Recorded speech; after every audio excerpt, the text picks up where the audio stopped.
오늘 본문의 말씀은 어제 본문의 말씀에 대한 비유에 대한 해석이 들어가 있습니다.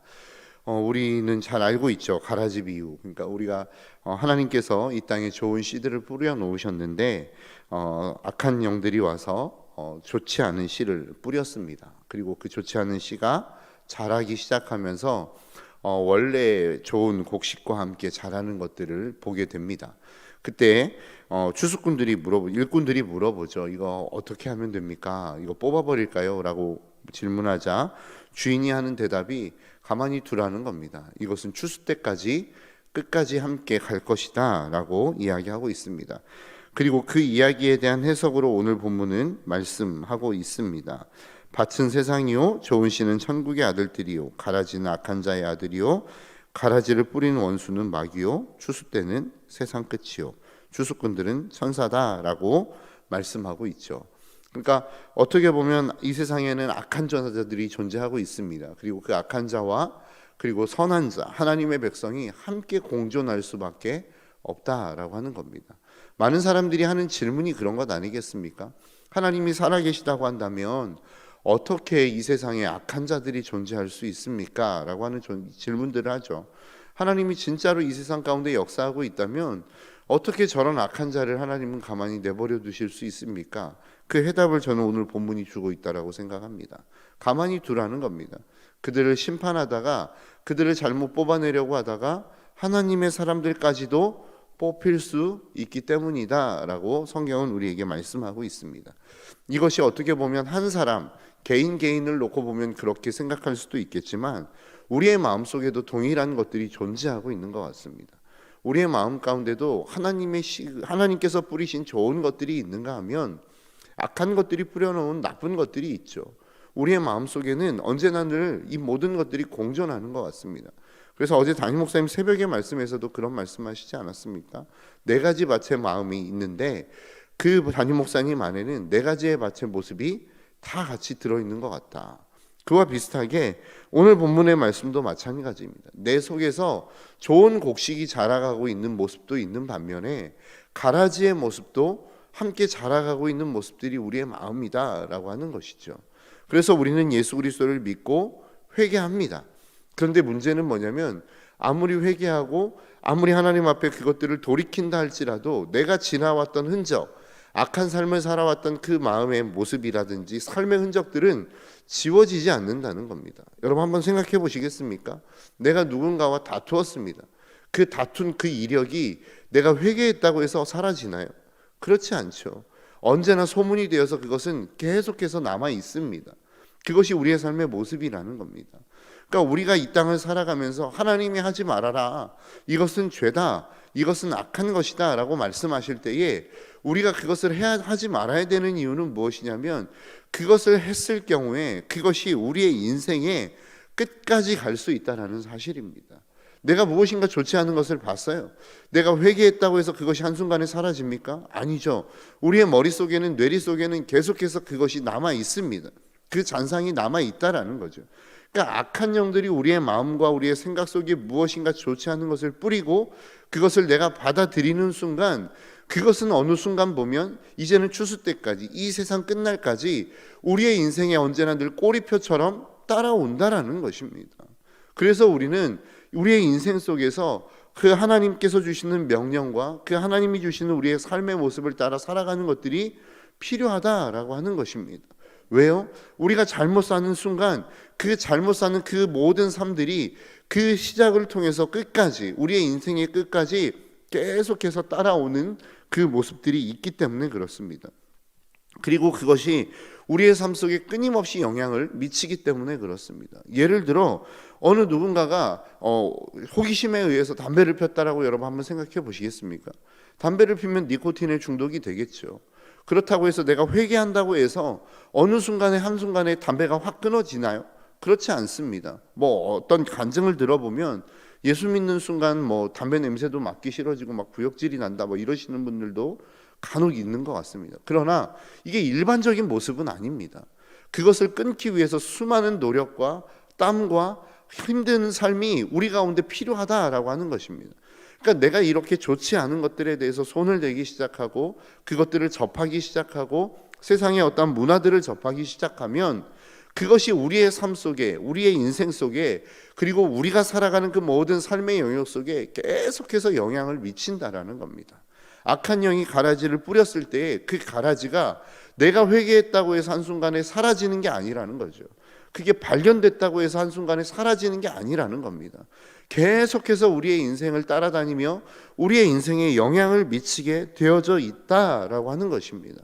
그래서 오늘 하루를 살아가는 여러분들의 인생 속에 하나님의 말씀, 하나님이 우리에게 하라 말씀하시는 것들, 때로는 하지 말라라고 말씀하시는 것들을 우리가 잘 지키며 살아가야 되는 이유가 여기 있다라는 것입니다. 그 하나님의 말씀을 따라 살아갈 때에 우리는 그 삶의 영향을 받는 것이겠지만 사단이 주는 그 영향, 사탄이 주는 그 영향 속에 우리가 삶을 살아가고 있다고 한다면 그 삶의 영향을 우리는 고스란히 이 땅 가운데서 받으며 살아갈 수밖에 없기 때문이라는 것입니다. 그러면 어떻게 해야 되냐라고 하는 겁니다. 우리의 마음의 밭에 이 모든 좋은 것과 나쁜 가라지가 함께 공존하고 있다고 한다면, 그러면 이 가라지는 또 세상 끝날까지 우리와 함께 갈 수 있다라고 한다면 우리가 어떻게 할 수 있느냐라고 하는 겁니다. 그것은 바로 더 좋은 것들을 많이 뿌리면 되겠죠. 계속해서 좋은 곡식을 우리의 마음 가운데 뿌리면 되는 겁니다. 그 모든 가라지가 더 이상 보이지 않을 만큼 좋은 것들로 확 뒤덮어 버리면 되는 것 아니겠습니까? 그래서 날마다 우리가 기도해야 되는 이유, 말씀을 묵상해야 되는 이유, 성령의 인도하심을 받아야 되는 이유가 여기 있는 것입니다. 과거에 우리가 살아왔던 삶의 흔적은 어떻게 할 수 없습니다. 리셋 버튼을 딱 눌러서 한순간에 지워질 수 있는 부분이 아니라는 거예요. 끊임없이 우리의 삶 가운데 함께하는 부분이지만, 그것들이 남아있지만 이것들이 우리의 인생 가운데 영향을 미칠 수 없도록 계속해서 좋은 씨앗을 우리 가운데 뿌리면 어떻게 되겠습니까? 그 좋은 씨앗이 계속해서 자라겠죠. 그러다 보면은 그 가라지를 뒤덮어버리는 날이 오게 될 것이라는 겁니다. 그런 모습들이 우리의 삶 가운데 필요하다라는 것이죠. 그래서 날마다 우리가 기도하고 하나님의 말씀에 영향을 받고 날마다 그 하나님의 말씀을 묵상하는 것들이 우리의 인생 가운데는 필요한 것입니다. 여러분, 사순절을 이제는 우리가 보내고 있습니다. 사순절을 보내며 그 하나님께서, 예수 그리스도께서 이 땅 가운데 오셔서 고난을 받았던 그 사순절의 시간들을 우리가 묵상하며 나아갈 텐데요, 그 묵상의 시간들을 통해서 여러분 하나님의 좋은 것들을 심어 가시는 저와 여러분들이 되셨으면 좋겠습니다. 여러분, 새벽 기도를 잘 준비하고 기도하고 그렇게 하나님 앞에 부르짖고 간구하면서 정말로 하나님께서 우리에게 주시는 좋은 것들, 그렇게 기도하며 간구하는 자리에서 하나님이 우리에게 좋은 씨앗들을 우리의 마음의 밭에 심어주시는 것들을 경험하기 시작하면 우리는 우리의 인생 속에서 더 좋은 것들을 누리며 살아갈 수 있게 되어진다는 것이죠. 그래서 우리의 삶 속에 어떤 것들이 되어집니까? 더 많은 열매들을 보게 되어질 수 있다는 것입니다. 그래서 우리는 날마다 생명을 잉태할 수 있고 그 생명의 열매를 볼 수 있는 것이 저와 여러분들의 삶이 될 수 있다는 것이죠. 그래서 날마다 우리의 삶 속에 과거에 경험해왔던 그 나쁜 경험들은 어떻게 할 수 없습니다. 그것이 우리의 인생 가운데 영향을 미치는 것, 그것은 과거에 우리가 잘못했고 우리가 지었던 죄악이기 때문에 어쩔 수 없습니다. 그럼에도 불구하고 우리가 계속해서 좋은 것들을 더 많이 심고 더 많이 심어간다면 더 좋은 영향들을 우리 가운데 하나님께서 우리 가운데 더 좋은 것들을 주시는 그 은혜들을 우리는 누릴 수 있게 되어진다라는 것입니다. 이러한 삶을 살기 시작하면 어떤 일들이 일어납니까? 오늘 본문 31절부터 33절까지의 말씀입니다. 또 비유를 들어 이르시되 천국은 마치 사람이 자기 밭에 심은 겨자씨 한 알 같으니 이는 모든 씨보다 작은 것이로되 자란 후에는 풀보다 커서 나무가 되매 공중의 새들이 와서 그 가지에 깃들이 있느니라. 또 비유로 말씀하시되 천국은 마치 여자가 가루 서말 속에 갖다 넣어 전부 부풀게 한 누룩과 같으니라. 천국을 지금 무엇에 비유하고 있습니까? 첫 번째는 겨자씨, 두 번째는 누룩입니다. 이 두 가지의 공통점이 무엇이죠? 커져간다는 겁니다. 자라간다는 겁니다. 점점 성장해 간다는 것입니다. 여러분, 저와 여러분들의 삶이 그러한 삶이 되었으면 좋겠습니다. 하나님께서 주시는 좋은 것들을 날마다 우리의 마음의 밭 가운데 계속해서 심어가면 그 좋은 것들이 결국은 싹이 나고 자라서 열매를 맺게 되어진다는 것이죠. 그래서 그것들을 수많은 사람들이 보게 되어지고 그 열매를 먹을 수 있게 된다라는 겁니다. 그래서 그들이 우리와 함께 내가 살아날 뿐만 아니라 죄송합니다. 내 주변에 있는 사람들이 함께 살아나는 하나님의 놀라운 은혜가 우리 가운데 있게 되어질 수 있다라는 것이죠. 그래서 사도행전 16장 31절은 이렇게 이야기합니다. 주 예수를 믿으라. 그리하면 너와 내 집이 구원을 받으리라. 주 예수를 믿는다는 거예요. 믿는 거는 한 사람이 믿는데 구원은 너와 내 집 모두가 받는다라는 겁니다. 그러면 뭐 이것은 연대 믿음 같은 겁니까? 뭐 한 사람이 믿으면 그 한 사람의 공로로 말미암아 다른 사람이 구원을 얻냐? 아니요, 그렇지 않아요. 신앙은 1대1의 관계입니다. 구원도 1대1의 관계입니다. 하나님과 나와 1대1의 관계에서 구원을 얻는 것이죠. 그러면 이 말씀은 도대체 무엇입니까? 구원받은 한 사람이 하나님의 생명력으로 좋은 것들에 심으신 그 하나님의 마음을 가지고 이 땅을 살아가기 시작하면 그 영향력이 믿지 않는 사람들에게로 흘러간다라는 겁니다. 이 천국의 생명력이 그 사람 가운데로 흘러간다라는 거예요. 그래서 그 사람이 그 생명이 무엇인지를 알게 된다라는 것이죠. 여러분, 사람들이라고 하는 존재가 그렇지 않습니까? 무엇인가 한번 좋은 것을 경험하고 나면 그 다음에 나쁜 것, 좋지 않은 것은 쳐다도 보고 싶지 않습니다. 그것이 사람이 가지고 있는 특성인 것 같습니다.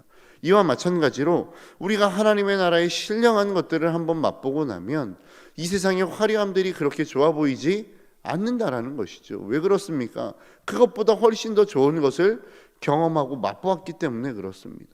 그래서 신앙생활은 내가 억지로 무엇인가 하나님 앞에 막 예배를 억지로 드려야 된다, 억지로 찬양을 해야 된다, 억지로 뭐 헌신을 해야 되고 헌금을 해야 된다, 이런 의미가 아니라는 겁니다. 하나님께서 우리에게 주신 은혜, 하늘의 신령한 복, 세상과 비교할 수 없는 그 하나님의 놀라운 은혜를 한번 맛보고 나면 이것이 너무 좋아서 자연스럽게 나오는 행동이 헌신이요, 찬송이요, 예배요, 그리고 헌금이요, 우리의 삶의 모든 봉사가 될 수 있어야 된다는 것입니다. 이게 하나님이 우리에게 요구하고 있는 신앙생활이라는 거예요. 억지로 무엇인가를 막 쥐어짜내서 하는 게 아니라 정말로 하나님의 좋은 것들을 맛보니까 더 좋은 것들, 더 깊은 하나님의 은혜를 사모하기 위하여 은혜의 자리로 자발적으로 나오는 것, 더 내가 하나님 앞에 깊은 기도의 자리로 나아가는 것, 더 그렇게 하나님과 함께 교제하기 위하여 하나님을 찾는 행위, 이게 신앙생활이라고 성경은 우리에게 말씀하고 있는 것입니다. 그래서 신앙생활은 고통이 아닙니다. 사실 하나님이 우리에게 요구하시는 신앙생활은 어떤 의무감에 의해서 벌받지 않기 위해서 내가 억지로 하는 것들이 되어지는 것을 하나님은 원하시지 않는다라는 것이죠. 그래서 하나님은 언제나 늘 우리에게 자원하는 마음을 원하시는 겁니다. 사도 바울도 늘 편지를 쓸 때마다 어떻게 이야기합니까? 자원하는 심령으로 헌금도 하고 봉사도 하고 하나님을 섬기라는 거예요. 그것이 우리의 신앙생활입니다. 그래서 오늘 본문에서 이야기하고 있는 천국이 무엇입니까? 그러한 것이라는 거예요. 정말로 조그만한 것처럼 보여지지만, 아무것도 아닌 것처럼 보여지지만 그 사람 안에 심겨진 하나님의 나라가 있으면 그 영향력과 파급 효과는 가히 어떤 누구도 상상할 수 없을 정도의 파급 효과가 되어질 수 있다라고 성경은 우리에게 말씀하고 있는 것이죠. 그래서 고린도후서 10장 4절과 5절은 이렇게 이야기합니다.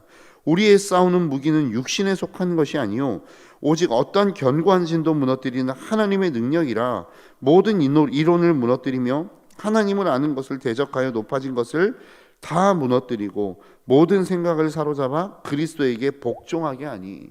그러니까 우리가 이 하나님의 좋은 열매, 하나님이 우리에게 심어주신 그 좋은 것들을 가지고 세상을 향하여 나아가면 어떻게 된다라는 거예요. 그 모든 것들이 그리스도 앞에 복종하게 되어져 있다라는 겁니다.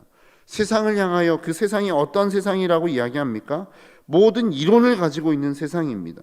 하나님을 아는 것에 대하여 높아진 것, 대적하여 높아진 것이 가득한 것이 세상이라는 거예요. 그리고 그 모든 것들을 하나님은 어떻게 하기를 원하신다는 거예요. 저와 여러분들의 삶을 통하여 다 무너뜨리기를 원하신다는 겁니다. 하나님을 대적하여 높아진 모든 이론과 지식들, 그 모든 견고한 진들을 하나님은 다 무너뜨리고, 그리고 난 다음에 어떻게 하기를 원하신다는 거예요. 그들이 그리스도 앞으로 나와 하나님 앞에 복종하게 만들기를 원하신다는 거예요. 근데 이게 과연 우리의 힘으로 가능하냐라고 하는 겁니다. 우리의 능력으로 가능합니까? 아니요, 그렇지 않아요. 절대로 할 수 없습니다. 그래서 하나님이 그 다음에 하시는 말씀이 뭐예요? 하나님은 이 땅에 좋은 것들을 우리 가운데 심으시기를 원하신다라는 거예요. 좋은 것들을 우리에게 주시기를 원하신다는 거예요. 그 좋은 것들을 너희들이 먼저 맛보라는 거예요. 그리고 난 다음에 그것을 맛보았으면 그 맛본 것을 가지고 사람들에게 나아가라는 겁니다. 그러니까 우리가 이 삶의 자리에서 좋은 것을 맛보지 못하면 우리는 절대 그 하나님의 나라의 확장을 이루어갈 수 없습니다. 하나님의 영광을 우리가 먼저 맛보지 못하는데 어떻게 다른 사람에게 하나님의 영광을 이야기할 수 있습니까? 내가 먼저 그 하나님의 신령한 복을 누리지 못하는데 내가 어떻게 다른 사람에게 가서 우리에게는 신령한 복이 있어라고 이야기할 수 있냐고요. 내가 신앙생활을 하며 교회 안에서의 봉사와 헌신을 하며 이 봉사와 헌신이 기쁘고 감사가 되어지지 못하는데 어떻게 다른 사람에게 봉사와 헌신을 이야기할 수 있겠냐고요. 내가 하나님 앞에 예배하는 것이 행복이 되지 못하고 즐거움이 되지 못하는데 야, 예배 한번 드리러 와봐, 행복해 라고 어떻게 이야기할 수 있느냐 말이죠. 여러분, 우리의 인생 속에서 정말로 여러분들의 삶을 통하여 하나님의 나라가 확장되어져 가기를 원하십니까? 그 하나님의 나라가 여러분들을 통하여 여러분들이 살아가는 그 삶의 현장들마다 그렇게 하나님의 통치와 다스리심이 일어나기를 여러분 소망하며 나아가십니까? 그렇다고 한다면 여러분들의 신앙을 먼저 회복하셔야 됩니다. 여러분들의 마음 가운데 하나님이 주시는 기쁨을 먼저 회복하셔야 돼요. 하나님이 주시는 그 평강을 먼저 회복하셔야 된다고요. 그 상황이 어떠하든 환경이 어떠하든 상관없이 하나님이 주시는 그 하나님의 나라의 놀라운 신령한 복들을 여러분들이 먼저 누리셔야 된단 말이죠. 그래야만 그 파급 효과가 다른 사람을 향하여 흘러갈 수 있다라는 것입니다. 저와 여러분들의 삶 속에 이 놀라운 은혜를 회복할 수 있는 이 아침 되시기를 주님의 이름으로 축복합니다. 그리스도인들은 우리의 삶, 우리의 힘으로 살아가는 사람들이 아닙니다. 하나님이 주시는 것들로 이 땅을 살아가는 사람들입니다. 그분이 주시는 평강으로 이 땅을 살아가는 사람들이고 그분이 주시는 감사와 기쁨으로 이 땅을 살아가는 사람들입니다. 그래서 우리 안에 하나님이 주시는 기쁨이 없다면 그것은 위기입니다.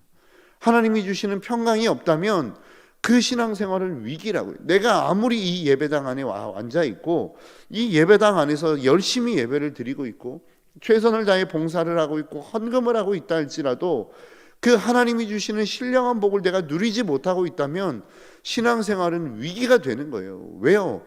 거래가 되기 때문에 그렇습니다. 하나님, 내가 이만큼까지 헌신했는데 이만큼까지 봉사했는데 어떻게 나에게 이러실 수 있습니까? 이러한 이야기를 할 수밖에 없다는 거예요. 그게 은혜 받지 못한 사람들의 모습이라는 겁니다. 그런데 은혜를 받으면 어떻게 됩니까? 어떤 상황이든 상관없어요. 왜요? 그 하나님의 은혜와 능력은 상황과 모든 조건을 뛰어넘기 때문에 그렇습니다. 여러분, 우리가 모든 사람들이 고백하지 않습니까? 하나님은 이 세상보다 크십니다. 하나님은 우리의 환경보다 크십니다. 하나님은 우리의 문제보다 크십니다. 그 하나님이 우리 안에 있어요. 그러면 그 하나님이 우리 안에 계시는데 내 삶의 문제와 환경보다 크신 그 주님이 내 안에 계시는데 환경이 문제가 될 수 있습니까? 상황이 문제가 될 수 있습니까? 상황이 문제가 된다는 건 뭐예요? 환경이 문제가 된다는 건 뭐예요? 그 주님이, 그 상황보다 크신 주님이 내 안에서 역사하시지 못하고 있다는 증거 아니겠습니까? 여러분, 저와 여러분들의 삶 속에 그 하나님께서 날마다 우리의 삶의 영향을 역사하실 수 있도록 우리의 삶이 그 하나님의 영향권 안에 있는 저와 여러분들의 삶이 되시기를 주님의 이름으로 축복합니다. 이게 하나님의 통치입니다. 하나님의 통치는 하나님의 영향을 받는 거예요. 그 말씀의 영향을 받는 것이고 그분이 우리 가운데 말씀하시는 그 말씀의 영향과 그분이 우리에게 명령하시는 명령의 영향을 받는 거라고요. 그래서 어떠한 상황을 뛰어넘는, 하나님이 말씀하신다고 한다면 상황과 조건을 뛰어넘는 삶을 살아가는 것, 그것이 하나님의 통치를 받는 사람들의 삶의 모습이라는 겁니다.